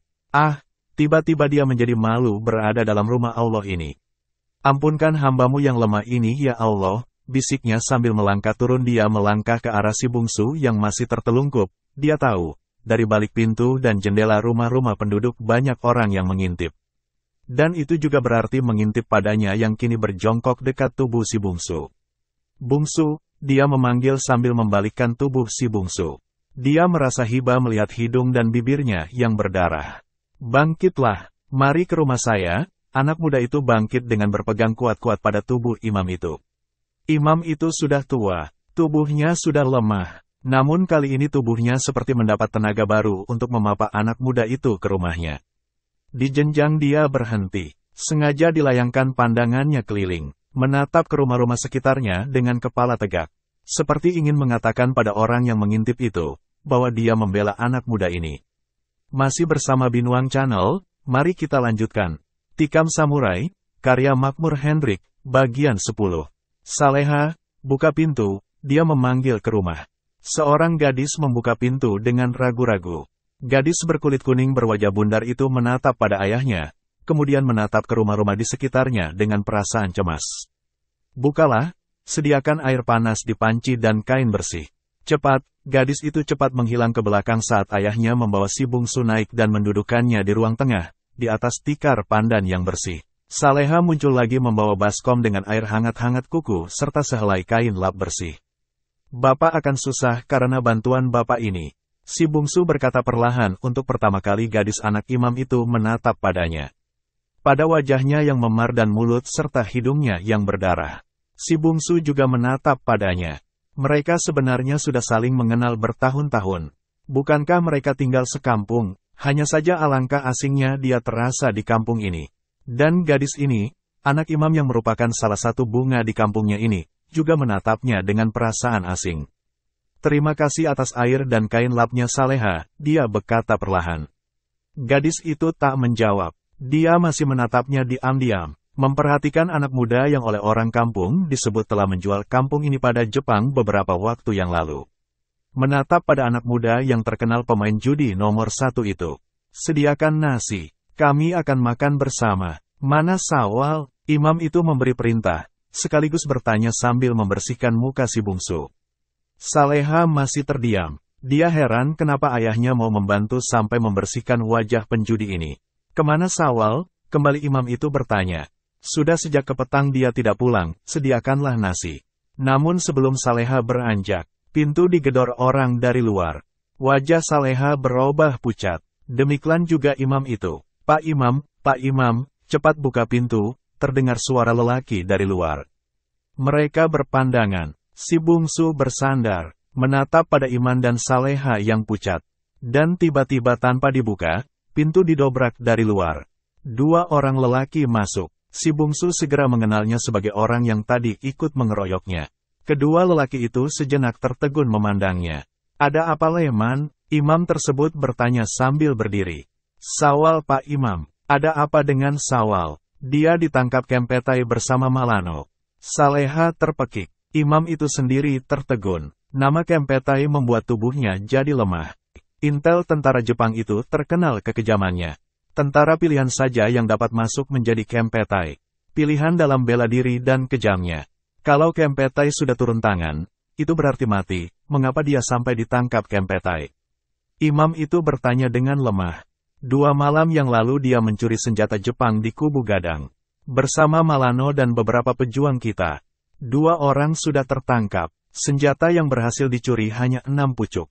Kini mereka berdua berada dalam masjid. Dalam masjid, ya, tanpa bicara ba atau bu, Haji itu bergegas turun diikuti oleh kedua lelaki tadi. Kemudian juga Saleha, si bungsu menarik nafas panjang, mengambil kain lap dan kembali membersihkan mukanya. Malano tertangkup, demikian pula Sawal. Abang Saleha anak imam ini, yang dulu sering menyebut dirinya penjudi kafir. Sawal memang terkenal santri, bukan karena ayahnya haji dan imam di masjid. Tapi pemuda itu memang pemuda yang soleh. Dia guru mengaji di kampung ini. Kini anak muda itu ditangkap Kempetai karena ketahuan mencuri senjata di markas Jepang di Kubu Gadang. Bah, anak muda itu terlalu bagak. Pikirnya sambil tetap bergolek di tikar. Di depan masjid berdiri 3 orang Kempetai. Mereka tegak berkacak pinggang. Penduduk berdesak tak jauh dari halaman masjid tersebut. Ketiga Kempetai itu tak membawa bedil panjang. Sebagai anggota-anggota Kempetai pilihan, mereka hanya membawa sebuah pistol dan samurai. Suruh anakmu keluar Haji. Kalau tidak, kami akan menyeretnya keluar, seorang di antara Kempetai itu berkata. Kempetai itu bertubuh gemuk. Saleha menangis dekat ayahnya. Imam itu tak bersuara. Dia masuk ke masjid. Di dalam, dekat mihrab, dia temui Sawal duduk dengan wajah pucat. Bahunya luka. Nampaknya terjadi perkelahian ketika dia mencuri senjata bersama beberapa orang pejuang Indonesia. Di dekatnya duduk Malano, lelaki yang tadi memukuli si bungsu. Dia adalah seorang pejuang bawah tanah, yang bersumpah akan membunuh Jepang sebanyak mungkin. Sebagai balas dendam atas kematian gurunya Datuk berbangsa 1 tahun yang lalu. Haji itu menatap Malano dengan diam. Banyak yang ingin dia ucapkan. Namun tak ada kata yang bisa terucapkan dalam saat seperti ini. Dia ingin menyuruh anaknya melarikan diri. Namun kalau dia melarikan diri, penduduk yang lain akan ditangkap Jepang sebagai gantinya. Bukankah dulu Saburo pernah berkata, kalau ada serdadu Jepang yang mati, maka setiap 1 Jepang yang mati akan dibalas dengan membunuh 3 penduduk. Kalau anaknya dan Malano melarikan diri, maka penduduk yang tak berdosa akan menjadi korban pembunuhan Jepang. Hal ini sudah beberapa kali terjadi di kampung-kampung sekitar ini. Tiba-tiba di luar terdengar pekikan Saleha. Imam itu dan Sawal terkejut. Mereka berlarian ke pintu. Di luar mereka lihat Saleha berada dalam pelukan salah seorang Kempetai. Begitu Sawal muncul, Kempetai yang gemuk itu mencabut pistol dan menembakkannya. Sawal berlari kembali ke dalam masjid. Peluru pistol menghantam ayahnya. Haji itu terpekik dan rubuh. Jepang gemuk itu memberi perintah kepada kedua temannya. Kedua Kempetai itu menghambur masuk dengan sepatu yang dipenuhi lumpur. Penduduk jadi kaget dan berang melihat serdadu itu masuk ke rumah ibadah mereka tanpa membuka alas kaki. Namun marah mereka terpaksa mereka pendam. Siapa pula yang berani marah pada Kempetai? Meski mereka hanya bertiga, tapi itu berarti sama dengan sebuah pasukan besar. Terdengar bentakan dan pekikan di dalam. Kemudian penduduk melihat Sawal dan Malano digiring keluar dengan tubuh luka-luka. Kedua lelaki ini, dan anak gadismu terpaksa kami tahan Pak Imam. Gadismu ini hanya kami jadikan sebagai jaminan agar abangnya tidak melarikan diri. Jangan khawatir, dia akan aman, Jepang gemuk itu berkata dengan senyum memuaskan. Imam tersebut hanya duduk tersandar ke pintu. Luka di bahunya mengalirkan darah. Sementara Saleha meronta-ronta melepaskan diri. Tapi yang memegang tangannya terlalu kuat buat dia lawan. Ketiga Jepang itu memutar tubuh dan mulai melangkah meninggalkan halaman masjid itu. Tiba-tiba mereka tertegun. Seorang lelaki, berbaju gunting Cina, berkain sarung melintang di bahunya, bercelana gunting Jawa tegak, menghadang jalan mereka. Si bungsu ya, dialah yang tegak menghadang itu. Di sudut bibirnya masih menetes darah dari bekas dilannya Om Malano dan teman-temannya beberapa menit berselang. Apakah bangsa kalian tak beradab sedikitpun, sehingga masuk rumah ibadah tanpa membuka sepatu yang kotor? Anak muda itu berkata dengan nada suara yang setajam pisau. Jepang-Jepang itu tertegun. Mereka lebih banyak heran daripada kaget. Heran ada lelaki pribumi yang berani menghadang Kempetai. Apakah lelaki ini edan, pikir mereka. Namun yang bertubuh gemuk itu segera ingat anak muda ini. Hei Beruk, bukankah kamu orang yang kami tangkap malam itu ketika bersembunyi dekat sasaran silat rahasia itu? Ya, engkaulah orangnya. Kamu orang anak datuk berbangsa jahanam itu ya, penduduk pada terdiam. Tangkap anak jahanam ini, ayahnya seorang pemberontak. Anaknya tentu sama saja, si gemuk itu berkata lagi. Si bungsu segera ingat bahwa si gemuk ini adalah Jepang yang dulu memimpin penangkapan atas pesilat-pesilat di sasaran rahasia yang waktu itu dilatih oleh Datuk Maruhun. Lepaskan gadis itu, dia berkata perlahan. Tangkap dia, perintah si gemuk menggelegar. Sahabat Binwang Channel, mari kita lanjutkan. Tikam Samurai, karya Makmur Hendrik, bagian 11. Salah seorang Kempetai itu melepaskan pegangannya dari Malano. Kemudian maju menangkap si bungsu. Namun sebuah tendangan menyebabkan Kempetai tersurut dengan perut mual. Bagero habisi nyawanya, si gemuk yang merasa sudah banyak waktunya yang terbuang segera memerintahkan untuk membunuh anak muda itu. Kedua Jepang itu maju dengan menghunus samurai mereka. Mata si bungsu tiba-tiba berkilat. Orang yang hadir tak melihat perubahan sedikitpun pada diri anak muda itu. Wajahnya tetap murung, sinar matanya tetap luyu. Begitu dulu, begitu sekarang. Tiba-tiba kedua Jepang itu membabat. Dan tiba-tiba, snap 3 bacokan yang terlalu cepat untuk bisa diikuti. Akhirnya sebuah tikaman yang telak ke belakang. Persis seperti jurus yang dipergunakan oleh ayahnya, Datuk berbangsa, di halaman rumahnya belasan purnama yang lalu. Kedua Kempetai itu tertegak diam. Mata mereka menatap kosong ke depan. Wajah mereka seperti keheranan. Tiba-tiba mereka rubuh si bungsu tegak diam di tempatnya. Samurai di tangannya berada kembali dalam sarungnya. Semua orang terdiam. Bahkan angin pun seperti berhenti bertiup, Jepang gemuk itu juga tertegun. Namun hanya sesaat, kemudian dengan memaki dalam bahasa Jepang dia maju. Tangannya tergantung dekat samurai. Dia maju setelah mendorong Saleha hingga rubuh. Kubunuh kau jahanam, Jepang gemuk itu memaki, dan samurainya berkelebat. Aneh. Tiba-tiba pula seperti halnya ketika dia melawan harimau jadi-jadian di Gunung Sago sebulan yang lalu, wajah Kempetai gemuk ini seperti berubah. Wajahnya kini mirip wajah Saburo Matsuyama, komandan Kempetai yang membunuh ayah, ibu dan memperkosa kakaknya. Wajahnya yang murung berubah jadi keras. Gerakan samurai si gemuk itu bukan main cepatnya. Namun lebih cepat lagi gerakan lompat tupai yang dipergunakan oleh si bungsu. Tubuhnya tiba-tiba berguling ke kanan. Samurai si gemuk memburu ke sana. Kosong tiba-tiba dia melambung tegak 2 depa di depan Kempetai itu. Kini mereka berhadapan. Tak seorang pun di antara penduduk yang percaya atas apa yang baru saja mereka saksikan. Mulai dari saat kematian kedua Kempetai itu, sampai pada peristiwa sebentar ini. Benarkah yang berada di hadapan mereka dan yang berhadapan dengan Kempetai itu adalah si bungsu anak datuk berbangsa? Si penjudi yang terkenal penakutnya itu? Mereka tak sempat berpikir. Kedua lelaki itu berhadapan lagi. Kempetai gemuk itu menggeser telapak kakinya di tanah, inci demi inci. Tiba-tiba samurainya bekerja. Tapi saat itu si bungsu mencabut samurainya. Tak seorang pun yang melihat bergeraknya samurai kedua orang itu. Kedua-duanya alangkah cepatnya. Namun, kini si bungsu kelihatan berlutut di lutut kirinya. Samurainya menghujam ke belakang. Dan di ujung samurainya Kempetai gemuk itu tertusuk persis di dada kiri Kempetai itu tertegak diam. Matanya mendelik. Samurainya terangkat tinggi. Dia menggertakkan geraham, menghimpun tenaga. Kemudian menghayunkan samurai di tangannya ke tengkorak si bungsu yang berlutut di sebelah kaki membelakanginya.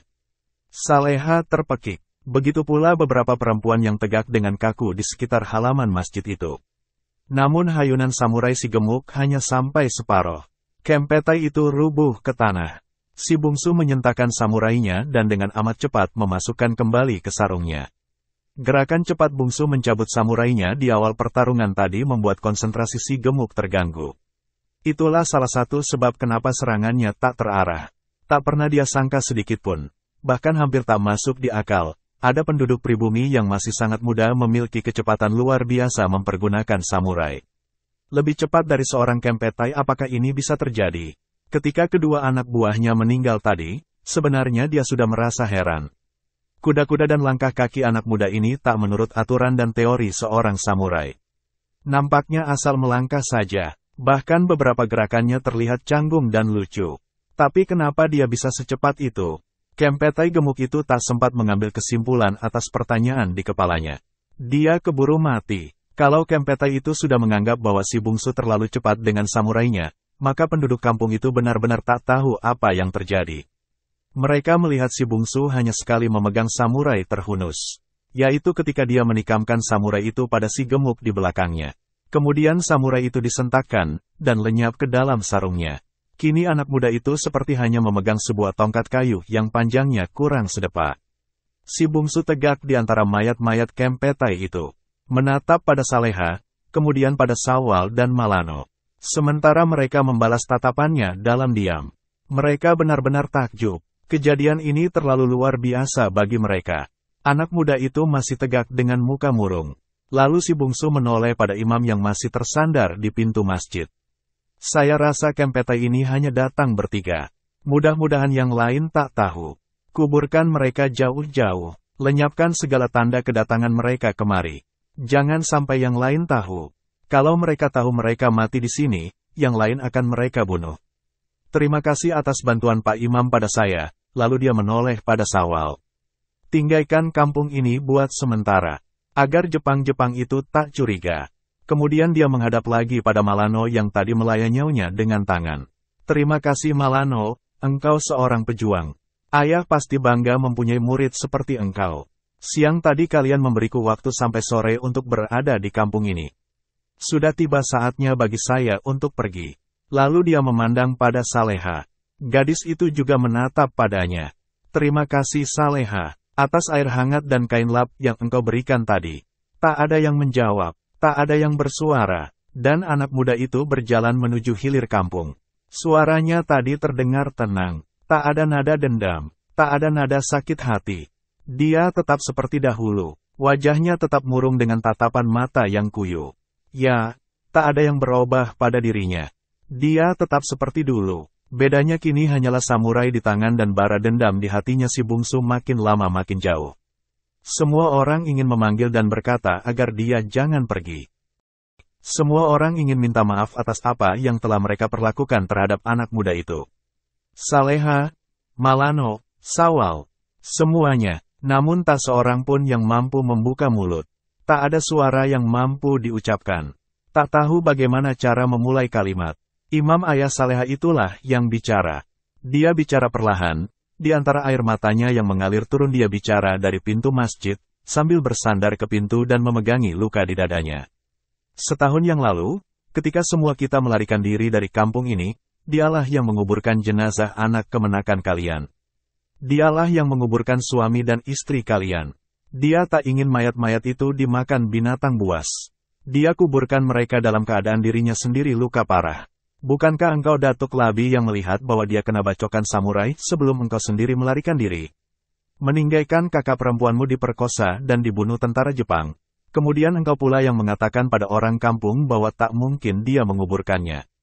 Bahwa bangkainya pasti telah dimakan anjing atau diseret binatang buas kerimba. Bahwa kalian semua mempercayai, bahkan memang berharap, anak itu mendapat celaka seperti itu. Bukankah begitu? Tak ada yang menjawab. Beberapa orang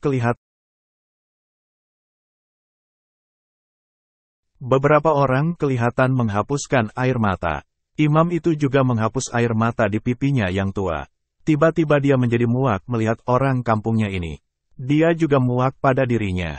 Kenapa tak sejak dahulu dia mempunyai keberanian untuk berkata begini? Seekor burung gagak terbang tinggi. Suaranya menyayat pilu. Gaak, gaak, gaak.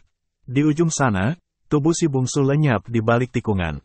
Pergi bersama tenggelamnya matahari senja. Hilang si Noru, tampak pagai.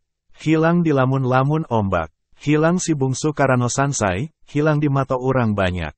Masih bersama Binuang Channel, mari kita lanjutkan. Tikam Samurai, karya Makmur Hendrik, bagian 12. Malam itu gerimis turun membasahi bumi. 4 orang serdadu Jepang kelihatan berkumpul di sebuah kedai kopi di Kampung Tabing. Kampung itu masih terletak di kaki Gunung Sago. Sebuah desa kecil yang tak begitu ramai. Namun karena letak kampung itu di dalam kacamata militer cukup strategis, maka Jepang menjadikan kampung itu sebagai salah satu markasnya. Ada beberapa markas Jepang yang termasuk besar di sekitar kaki Gunung Sago di Luhak 50 kota ini. Yaitu Padang Mangatas, Tabing, Pekan Selasa dan Kubu Gadang. Jepang menganggap daerah Luhak 50 kota ini sebagai daerah strategis. Karena dari sini dekat mengirimkan pasukan atau suplai ke Batu Sangkar, atau ke Logas dan Pekanbaru. Di daerah mana Jepang mempunyai tambang-tambang emas dan berbagai kepentingan militer lainnya. Kedai kopi itu sebenarnya sudah akan tutup. Pemiliknya seorang lelaki tua sudah akan tidur. Namun keempat serdadu Jepang itu tetap menggedor pintu kedainya. Jangan bobo dulu Pak Tua. Kami ingin makan paniaram dengan sake. Ayo keluarkan paniaramnya, salah seorang bicara. Dari mulut mereka tercium bau sake. Semacam minuman keras khas Jepang. Paniaram sudah habis Tuan. Ah jangan ngicuh lah. Tak baik ngicuh. Tadi siang masih banyak. Ayo. Dan orang tua itu mereka dorong sampai terdede-dede masuk ke kedainya. Mereka langsung saja duduk di kursi panjang dan mengambil 4 buah gelas. Dari kantong mereka mengeluarkan beberapa buah botol porselin. Menuangkan isi botol itu ke dalam gelas. Hanya sedikit, lalu meminumnya. Mereka lalu berbisik. Salah seorang lalu berseru, "Hei, Pak Tua, mana paniaramnya?" Lelaki itu terpaksa mengambil kaleng 4 segi yang berisi paniaram. Kemudian meletakkannya ke depan tentara Jepang tersebut.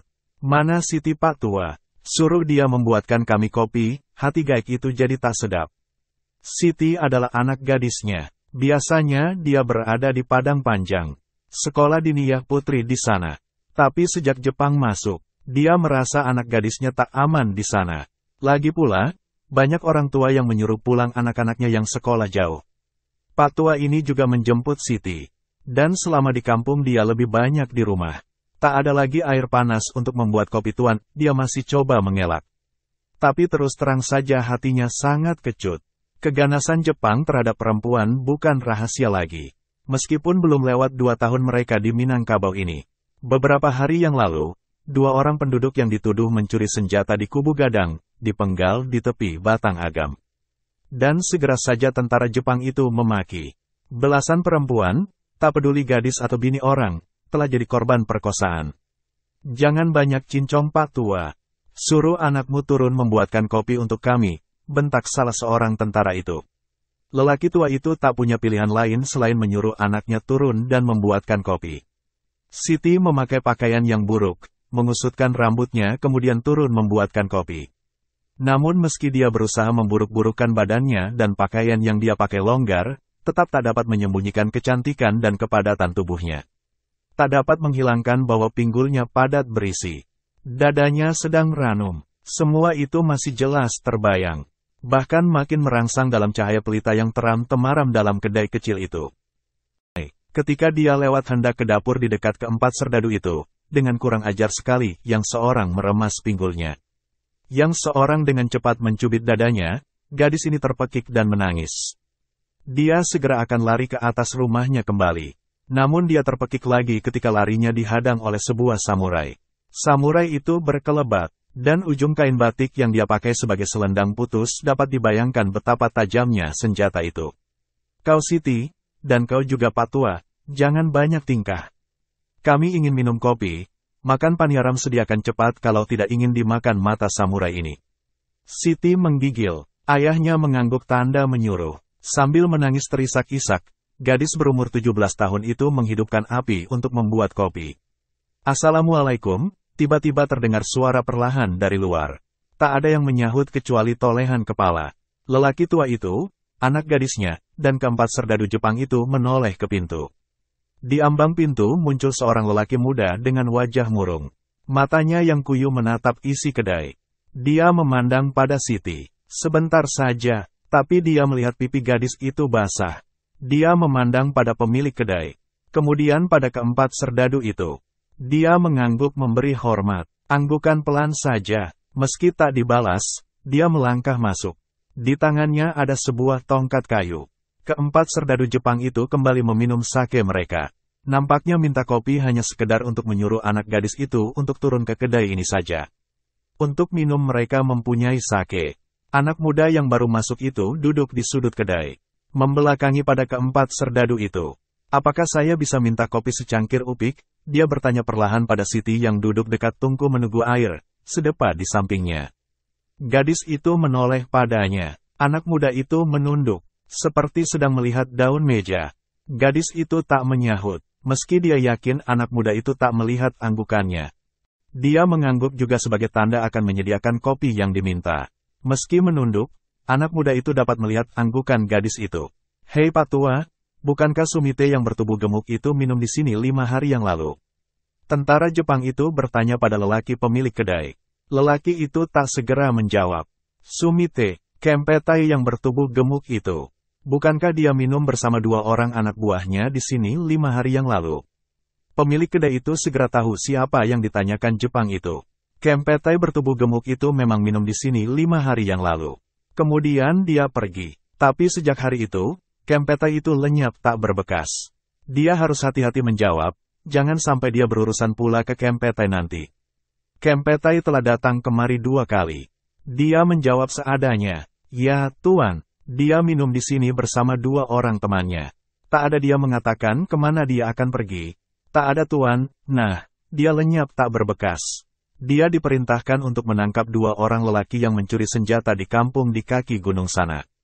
Tapi tak pernah kembali. Kampung itu sudah diperiksa. Orang yang ditangkap itu juga tak pernah pulang ke kampungnya. Barangkali dia melarikan diri ke Agam. Dan Sumite memburunya ke sana. Jepang yang satu lagi memotong pembicaraan. Tak tahulah, di negeri ini memang banyak setannya. Hei Siti, cepat bawa kemari kopi itu. Nah, bagus, bagus, Yoroshi. Siti datang membawa 4 gelas kopi. Ketika dia akan meletakkannya, Jepang yang bertubuh kurus memeluk pinggangnya. Siti terpekik. Tak apa, saya sayang Siti. Saya sayang Siti. Saya akan belikan Siti kain. Jepang kurus itu merayu sambil mencium-cium punggung Siti. Siti menangis. Segelas kopi terserak. Jepang-Jepang itu tertawa. Ayah Siti pernah belajar silat. Namun menghadapi 4 serdadu dengan samurai ini hatinya jadi gacar. Apalagi tak jauh dari kedainya terdapat kamp tentara Jepang. Dia terpaksa diam. Jepang kurus itu sudah mendudukkan Siti di pangkuannya. Kemudian membelai wajah gadis itu. Kemudian mencium pipinya. Bau sake membuat Siti ingin muntah. Bau keringat Jepang itu membuat Siti hampir pingsan.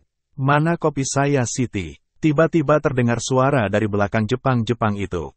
Jepang-Jepang yang sedang tertawa itu terdiam.